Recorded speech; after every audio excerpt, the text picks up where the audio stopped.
see other good organizations that are run, and you just want to get some of that, right?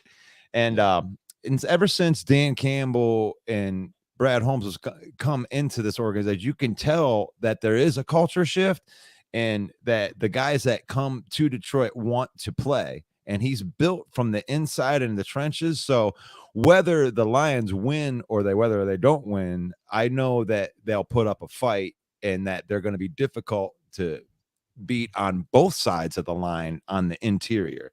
I think that's the main reason I think that we stand a pretty good chance against the Commanders today. Yeah, I looked at a lot of what happened with you guys last week in Philadelphia, who, of course, is a division rival for us. And so I watched that very, very closely to see what's going on. You guys put up a number of points last week I thought was pretty impressive.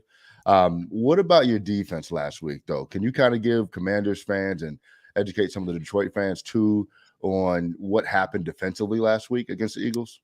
Yeah, that's an awesome question, because a lot of people kind of look just at the whole thing and they say, all right, it's either this or it's that.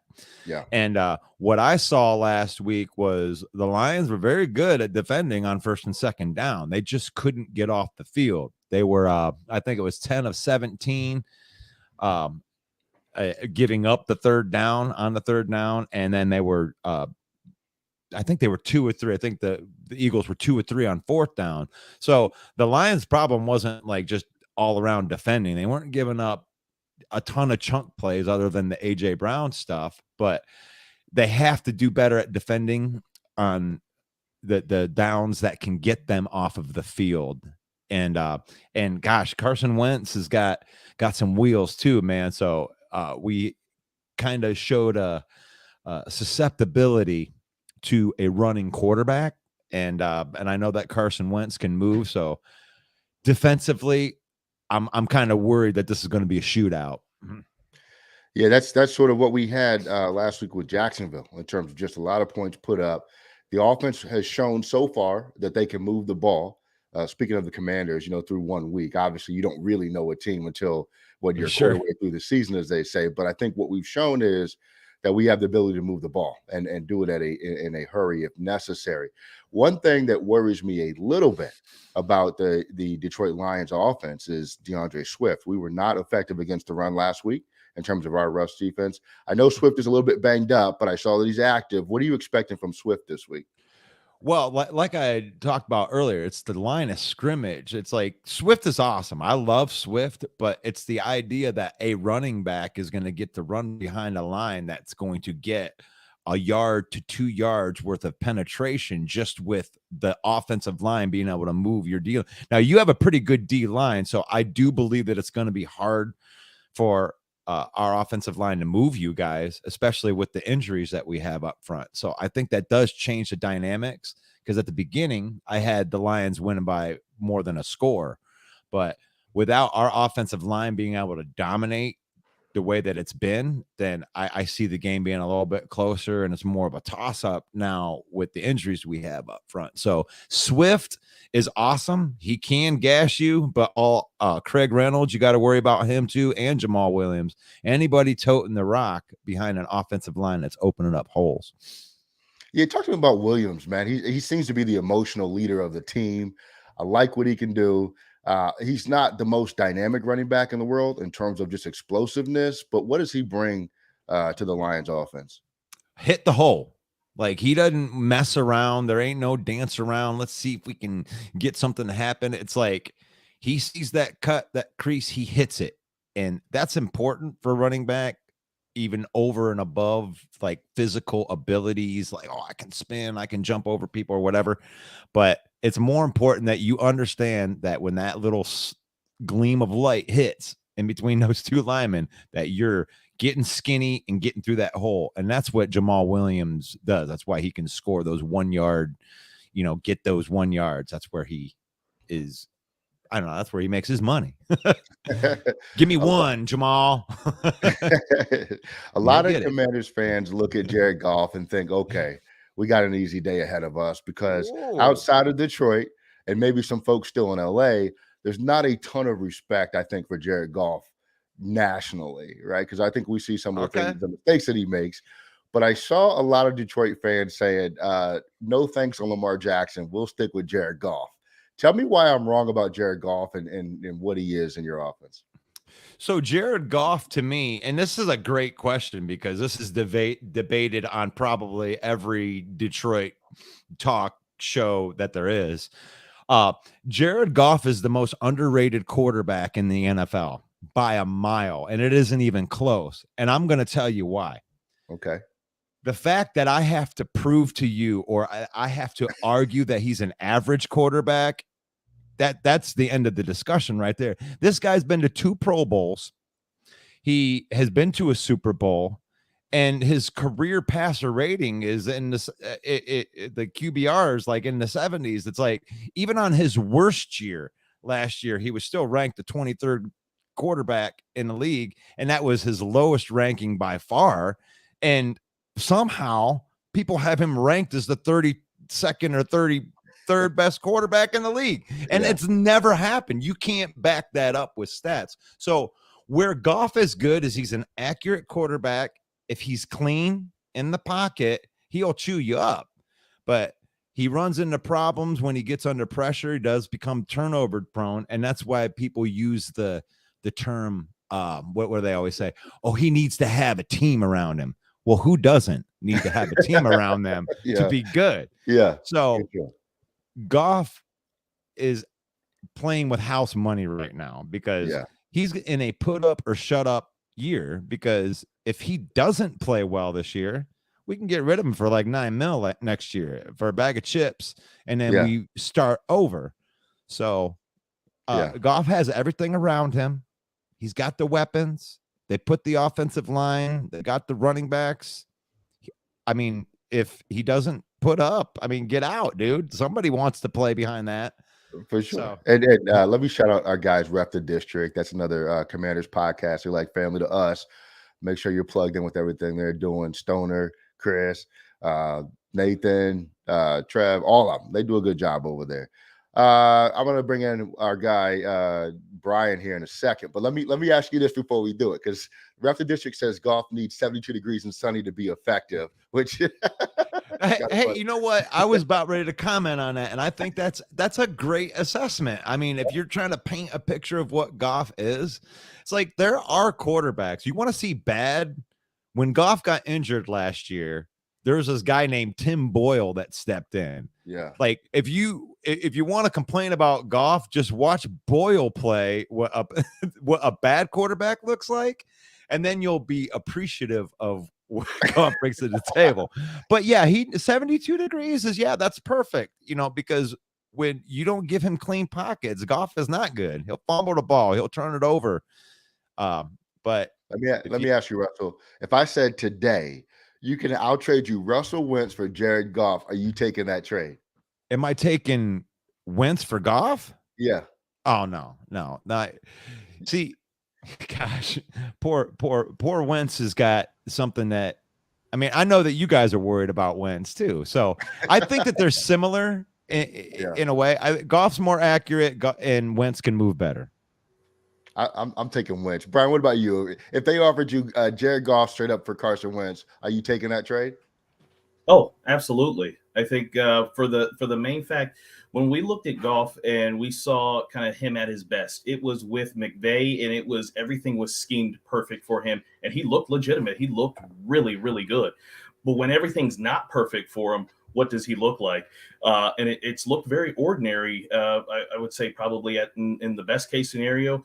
Whereas Wentz, he does get himself into trouble, but he has the ability to make something out of nothing. And I don't necessarily know if I've seen that portion from Goff. If everything's bad, it's probably going to stay bad. At least, with Wentz, there is the possibility. It may be a slim possibility, but there is that possibility with Wentz. He can make something out of nothing. So I would go for Wentz just with that thing, but we're not talking about like an enormous separation between the two here. I mean, these guys aren't ideal by any stretch of the imagination. Russell, I'm going to give you a certain number of things that I think that are ways we can beat you guys.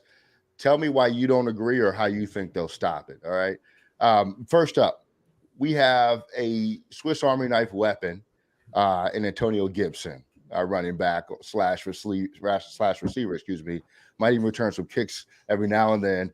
Last week, he had a really good game, especially as a receiver. Who do you have that might be able to shut down Antonio Gibson out of the backfield and out wide? I think that Antonio Gibson's going to create a lot of problems for us if we don't get pressure on the quarterback. So if Hutchinson and, I think that's more the key, because if there's the weakest spot on the Lions defense is the linebacker play. And, if we're going to depend on a 5'10" rookie to be the best linebacker, I think Antonio Gibson, given time, is going to give us a lot of problems. Okay, I like it. You're admitting it. I'm good with this. All right, next I'm up. real. I'm the realist, man. Hey, I know Michigan folks do. Let's talk about Terry McLaurin, our number one receiver. Right, just signed a huge contract. I think he's been really effective against the Lions in the past. How are you guys going to slow him down, if at all, today? So there's this other guy that went to Ohio State that is on a comeback tour. I really think it comes down to Okudah. If Okudah can match up and become the number 3 overall pick like he was drafted to be, he needs to be a shutdown corner to be worth that pick. So if they're going to shut down Mclaurin, they're just going to have to stick somebody on that can cover him. And I think Okudah is probably the only one that could match him to go like physically to match up with him. Anamware, he ain't the one. What makes you nervous about the Commanders' defense, if anything, besides okay, go ahead. D-line, dude. Yeah. Your D-line's nasty all the way. Like even you could injure a guy on your like Chase Young. Chase Young's injured, and you go, oh yeah. But you got you got Payne. Man, you guys are nasty on the D-line. Yeah. The only thing that gives me pause in that is that we have a really good O-line. So I just think that I think we'll be butting heads all day. We'll see. Flip a coin on that one. But you guys nasty on that D-line. Yeah, for sure. And Brian, I know you like the trenches. Who are you giving the edge to in the trenches between their offensive line and our D-line? Woo! I'll give it to ours only because we're not necessarily as injured as the Lions right now. The Lions, one of the guys I really like coming out at his time was center Frank Ragnow. I watched him at Arkansas, and Frank is a good center. He not the best in the NFL or anything like that, but I thought he was really, really good. And if they were going to have a good day today, he'd be the one doing it, because he'd have to go up against Payne or Allen or something like that. And if he's out, that's a big blow to them. So I'd give us a slight edge today, because I think you're missing another guard or something too, potentially today as well. So Jonah Jackson. Yeah. He was in the Pro Bowl last year. So that's a huge out as well. Exactly. So I'd give it to us because, it's more injury related. I think they're hurt up a little bit more than we are today. All right. Hey, Russell, answer this for me. The Detroit Lions win if? The Detroit Lions win if, like I was talking about earlier, it is the battle of the line of scrimmage. So I'm going to put a shout out to our backup center. Like last year, Ragnow was out the entire season. So a guy named Evan Brown stepped in for the last 12 games, and he played like a top 10 center. So it wasn't as big of a drop off, but I'm more worried about that guard position, because I think that Evan Brown can hold it up, but we're putting a relatively unknown dude in right in the middle of that line. So it's the Lions win if our unnamed dude can move some commanders out of the way, and then the run game gets going. I really think it rises and falls with Deandre Swift and getting that running attack going. Brian, do you see we earlier in the week when we were doing our preview podcast, we talked a lot about the outcomes. And I think you were within like 7 points or so. Do you think it's going to be a pretty close game, Brian? Oh no, I was not within 7 points. My prediction was much bigger than a 7-point game. But no, I think either we win big or Detroit wins big. I think there's too much at stake for each team, right? Like each team is trying to prove we don't belong in the bottom of the barrel, and that we are changing the narrative, we're changing the culture, all of these things. So it's either going to be a big win for us, which I think it's going to be us. I hope it's going to be for us, or it's going to be a big win for Detroit. But I predicted 38-17 Commanders. But I think this is one of those games. It's going to be a blowout one way or the other. Russell, do you agree? Well, I mean, gosh, I had picked it. I had picked it at 24-10 Lions, but before all of the injuries. 24-10. Yeah. I think that the defensive line, like our defensive line last week against probably the best offensive line in the league with the Philadelphia Eagles, held their own. I mean, they were getting pressure, and Wentz is mobile, but he ain't Jalen Hurts. Yeah. So a lot of those instances, I think Wentz would have been sacked in with the pressure that we had given in that situation. So, man, I think it's going to be a lot closer with the offensive lines being, but I don't think it's going to be as high scoring as people think it is. The defensive lines, I think, are going to wreck the offensive lines in this game. Yeah. So it's going to create problems, and I think it'll be a little lower scoring. So I mean, I'm still going to call 24-21. I'll give you. I think that you guys will do more. But you don't see us. Gosh, I'm still, well, yeah, I got the Lions winning the game. I mean, they're favored to win the game. So I'm the realist here. This is not a homer pick. I look at the two teams the way that I see them and call it out. I called the loss last week with the Eagles. So it's like, it is what it is, you know? Yeah. All right. Well, I got us taking the W today without question. Without question. What I'm curious to see from the Lions is what is the rookie pick that came out of Michigan do today? I see last week he didn't necessarily record a sack, and rookies take time to evolve to how they're going to play at this level. But I want to see if he's going to earn some respect this week. You know what I mean? We got Charles Leno over there. He's on the is he on the right side or is he usually on the left side? They move him around a little bit. You talk about Hutch? Hutch, yep. Yeah. Oh, yeah. He can rush from anywhere. He's very multifaceted. So he's probably going to match up against your weakest. They're going to try to attack your weakest offensive lineman with Hutch. Yeah. I imagine they'll probably start Hutchinson off over where Leno is on the left side, and then move him over to Sam Cosmi at right tackle if they're not getting the success that they're seeing from him. Because I think Cosmi gave up a stack last week to Trayvon Walker, the number 1 overall pick, who, I mean, he looked like the number 1 overall pick. He made he had a sack. He had that incredible interception on the screen. So, other than that, Cosmi looked okay, but he did give up that one big sack. All right. Hey, listen, we're going to get out of here, Russell. We appreciate you joining in. Hey, tell the Lions fans what they should look for today against the Commanders real quick. What the Lions should look for is trying to dominate the line of scrimmage like they've built the team from the inside out. And if they do that, then they have the best chance to win. I love it. Hey, Brian, tell them why we're going to win today. We're going to win today because everyone's going to see that the passing game for the Commanders is not a fluke.